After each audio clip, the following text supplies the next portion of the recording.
Hello, welcome to study circle. अगर आप BPSC teaching recruitment exam या फिर झारखंड टेट मेंस सहायक आचार्य 6 to 8 सोशल स्टडीज की तैयारी कर रहे हैं तो ये वीडियो आपके लिए बहुत यूजफुल है। तो इसी सीरीज में आज हम लोग class 11th standard political science chapter 3 समानता को जो है ऑनलाइनर और इसका जो है चैप्टर का फुल समरी पढ़ेंगे। तो अगर आप हमारे चैनल में नए हैं तो चैनल को जरूर से जरूर सब्सक्राइब कर लीजिए। हमारे साथ बने रहने के लिए बेल आइकन दबा दीजिए और वीडियो पसंद आता है तो लाइक करें, शेयर करें और अपना सुझाव कमेंट बॉक्स में जरूर लिखें। तो चलिए इस चैप्टर को समझते हैं और आगे बढ़ते हैं कि समानता जो है वो हमारे लिए इतना इम्पोर्टेंट या महत्वपूर्ण क्यों है। तो समानता क्या है कि समानता जो एक शक्तिशाली नैतिक और राजनीतिक आदर्श है। समानता का आदर्श कई शताब्दियों से मानव समाज को प्रेरित और निर्देशित करता रहा है और समानता जो एक ऐसी धारणा है जिसकी बात सभी धर्मों और आस्थाओं में की गई है।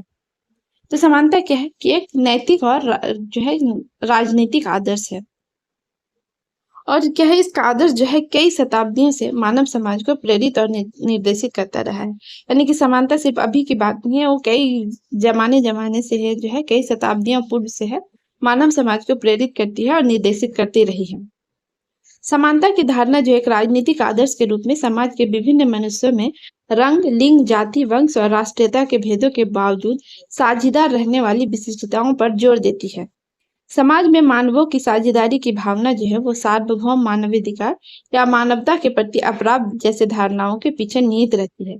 तो समाज में जो है मानव की साझेदारी की जो भावना रहती है, पहला तो कहते हैं कि सार्वभौम मानवाधिकार और फिर कहते हैं कि अगर मानवता के प्रति अपराध है तो इन्हीं धारणाओं के पीछे क्या है कि ये जो है समानता का जो अवधारणा है वो छुपी रहती है। तो समानता जो है एक मूल्य के रूप में भारतीय संविधान में भी सम्मिलित किया गया है और 18वीं सदी के उत्तरार्ध में क्या है कि फ्रांसीसी क्रांति में जो भू सामंती थे, फ्यूडल थे या फिर अभिजात वर्ग थे और राजशाही के खिलाफ जो थे विद्रोह के दौरान जो है सबसे पहले क्या था, स्वतंत्रता, समानता और भाईचारे का नारा दिया गया था। यानी कि स्वतंत्रता मतलब क्या था कि फ्रीडम और इक्वालिटी और फ्रैटर्निटी का जो है लिबर्टी, इक्वालिटी और फ्रैटर्निटी का जो है वो नारा दिया गया था। और समानता की मांग जो है वो 20वीं सदी में एशिया और अफ्रीका के जो है उपनिवेश विरोधी स्वतंत्रता संघर्षों के दौरान भी उठी थी। यानी कि 20वीं सदी में जब एशिया और अफ्रीका में क्या था कि उपनिवेशवाद था वहां पे या फिर उपनिवेश के अंतर्गत ये लोग जकड़े हुए थे, गुलाम थे, तो वहां पे सबसे क्या हुआ था कि स्वतंत्रता संघर्ष जब वहां पे चल रहा था तो समानता की मांग जो है उस टाइम बहुत व्यापक रूप से उठा था। आज समानता क्या है कि व्यापक रूप से स्वीकृत आदर्श है और जिसे अनेक देशों के संविधान और कानूनों में भी सम्मिलित किया गया है। कोई भी समाज जो अपने सभी सदस्यों के साथ सभी स्थितियों में पूर्णतः एक समान व्यवहार नहीं कर सकता है और जन्म, धर्म, नस्ल, जाति या लिंग के आधार पर की जाने वाली असमानताओं को जो है हम स्वीकार नहीं करते हैं। समाज के जो है सहज कार्य तथा व्यापार के लिए कार्यों का विभाजन जो है वो अति आवश्यक है, अतः इस आधार पर दिखाई पड़ने वाली जो असमानता है वो गलत नहीं है। तो जन्म, धर्म, नस्ल, जाति और लिंग के आधार पर की जाने वाली जो असमानता है उसको क्या है कि हम स्वीकार नहीं करते। हम मतलब हमारा भारतीय संविधान जो है वो स्वीकार नहीं करता है और समाज के जो है सहज कार्य, व्यापार के लिए जो है कार्यों का विभाजन जो है वो अति आवश्यक है, अतः इस आधार पर दिखाई पड़ने वाली जो असमानता है वो गलत नहीं है। तो अवसरों की जो असमानता है मतलब क्या है, इक्वालिटी ऑफ अपॉर्चुनिटी क्या है कि उसमें समानता की अवधारणा इस बात पर बल देती है कि सभी मनुष्य जो है अपनी कुशलता और प्रतिभा को विकसित करने के लिए समान अधिकारों और अवसरों का जो हकदार है। यानी कि जो समानता का कॉन्सेप्ट है वो क्या है कि सभी मनुष्य के अंदर क्या होता है कि उसकी अपनी पोटेंशियलिटी होती है, उसका अपना टैलेंट होता है, तो उसको विकसित करने के लिए उसको क्या है कि समान अधिकार जो है या फिर समान अवसर का जो है वो हकदार होता है, उसको जो है इक्वल अपॉर्चुनिटी चाहिए। तो इसीलिए कहता है कि समानता की अवधारणा में यह है कि सबको जो है इक्वल अपॉर्चुनिटी मिलना चाहिए। और राजनीतिक सिद्धांत में क्या है कि प्रकृति द्वारा प्रदान की गई असमानताओं तथा समाज द्वारा उत्पन्न असमानताओं में जो है अंतर किया जाता है। लेकिन राजनीतिक समानता में क्या है कि जो प्रकृति द्वारा असमानता है ना, और जो समाज द्वारा उत्पन्न असमानता है उसको दो अलग अलग भागों में देखा जाता है और उसके बारे में जो है विचार किया जाता है। तो प्राकृतिक और सामाजिक असमानताएं क्या क्या है।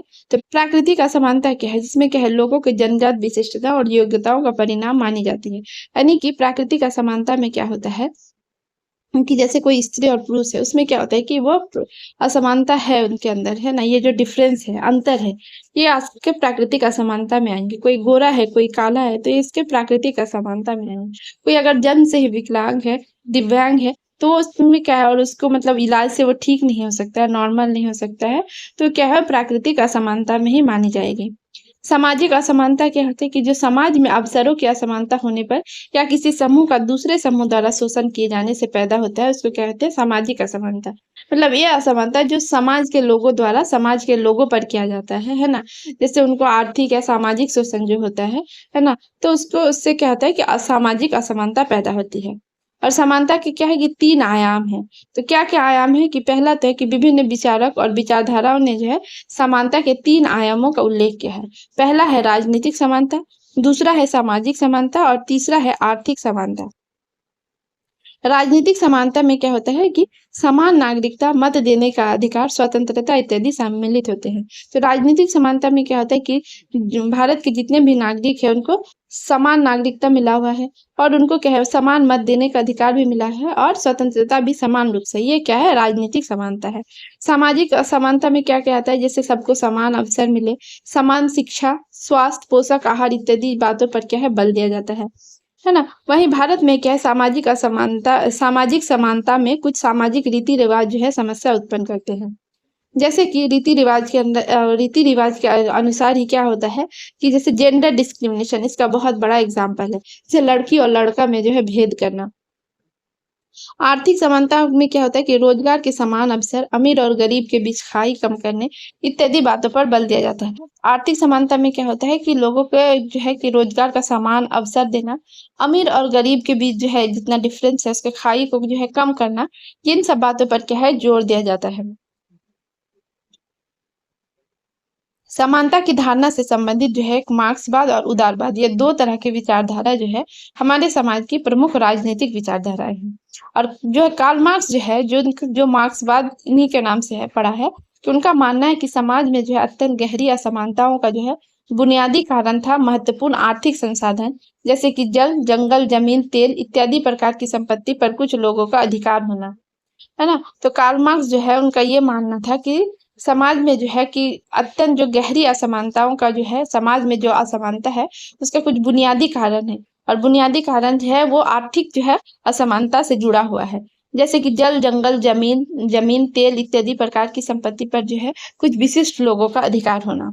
मार्क्सवादी और समाजवादी जो ये महसूस करते हैं कि आर्थिक असमानताएं जो है वो सामाजिक रुतबे या विशेष अधिकारों जैसे कि अन्य सामाजिक असमानताओं को बढ़ावा देती है। वहीं उदारवादी इन्हें क्या कहा जाता है लिबरलिज्म भी कहा जाता है कि लिबरलिज्म में क्या होता है कि समाज में अपनी समानता के धारणा में प्रतियोगिता के सिद्धांत का समर्थन करते हैं। तो ये क्या करते हैं कि समानता की धारणा में प्रतियोगिता के सिद्धांत यानी कि जो कंपटीशन है ना कंपटीशन का जो कॉन्सेप्ट है उसको क्या करते हैं कि ये लोग समर्थन करते हैं और उदारवादियों का क्या मानना है कि जब तक समाज में खुली और स्वतंत्र प्रतिस्पर्धा रहेगी है ना जो ओपन कंपटीशन रहेगा तब समाज में क्या है असमानता की खाइयां नहीं बनेगी और लोग जो है अपनी प्रतिभा और प्रयासों का जो है लाभ मिलता रहेगा लोगों को।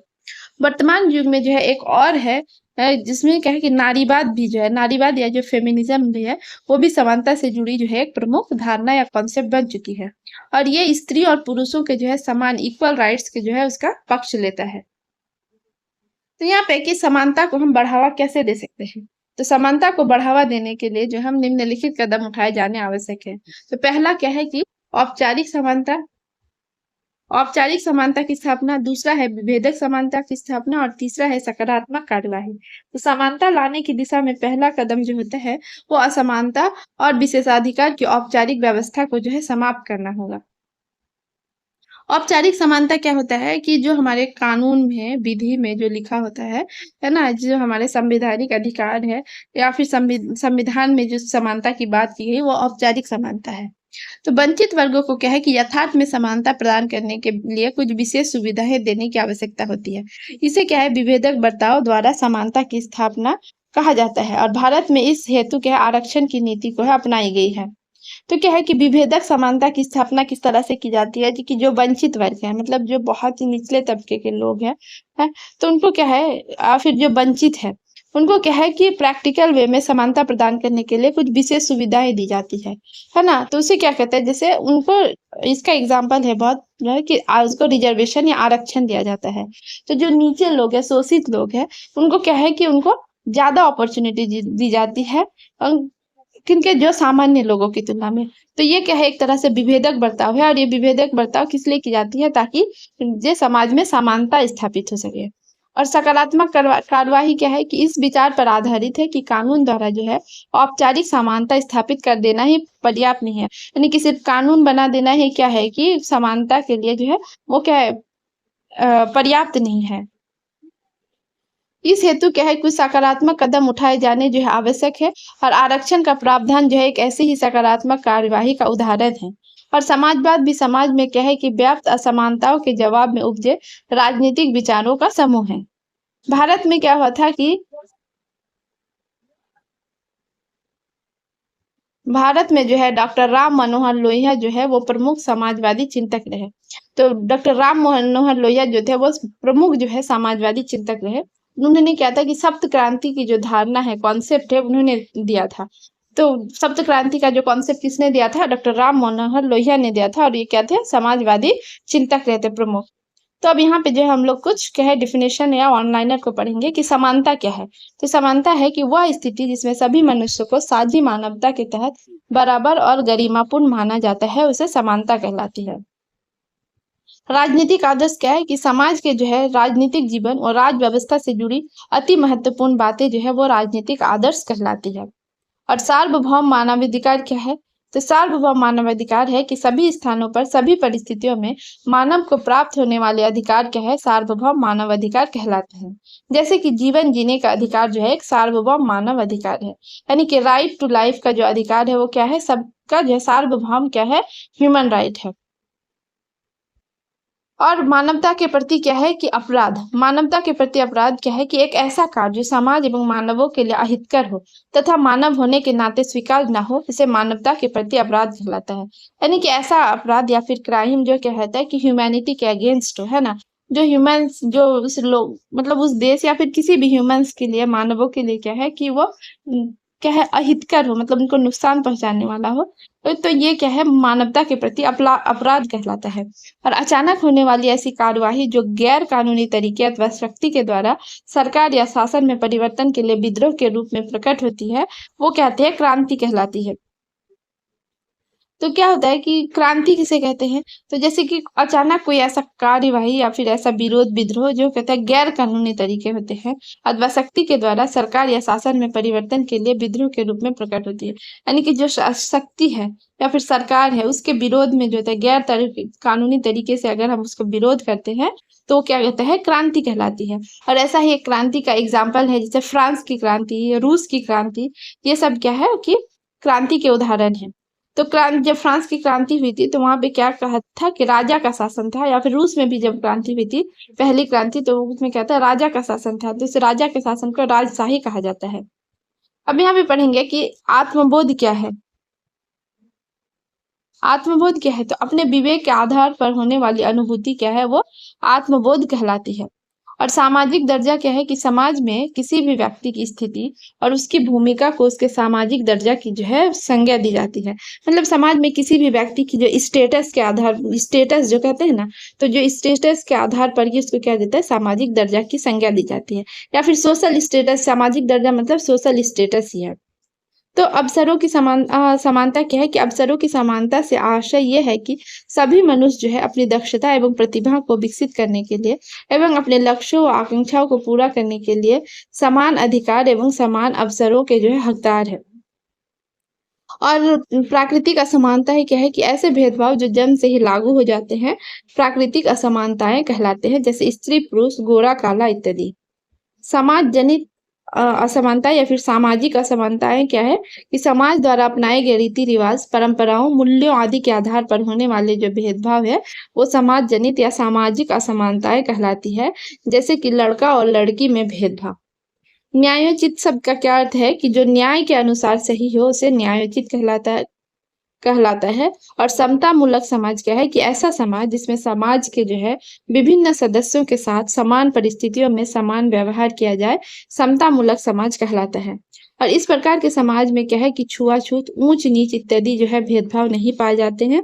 और राजनीतिक समानता क्या है कि समानता का वो आयाम जो समाज के सदस्यों का जो है राजनीतिक क्षेत्र में समानता के अधिकार से संबंधित होता है, क्या है, समानता कहलाती है।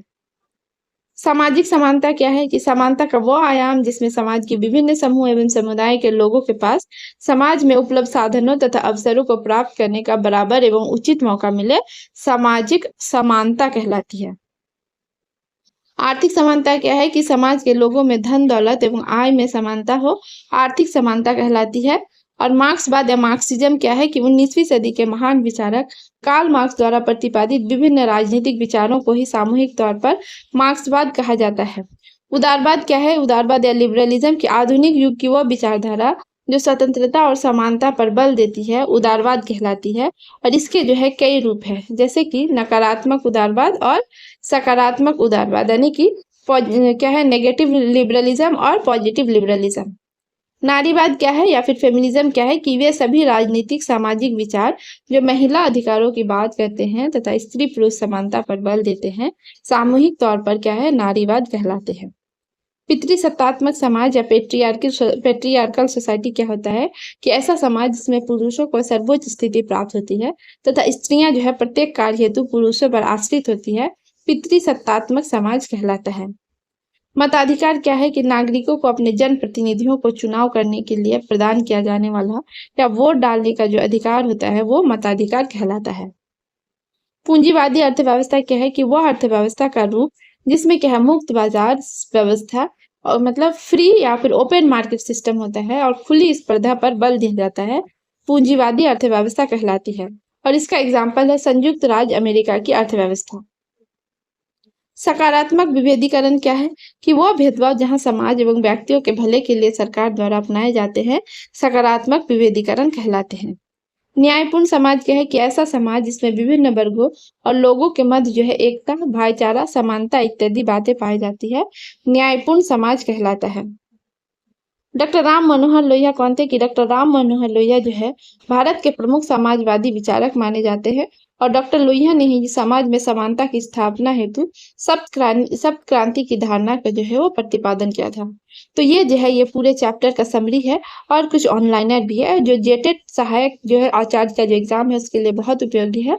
और अगर आप पीजीटी पॉलिटिकल साइंस की तैयारी कर रहे हैं तो ये रिविजन के लिए जो है वो बहुत ही उपयोगी है।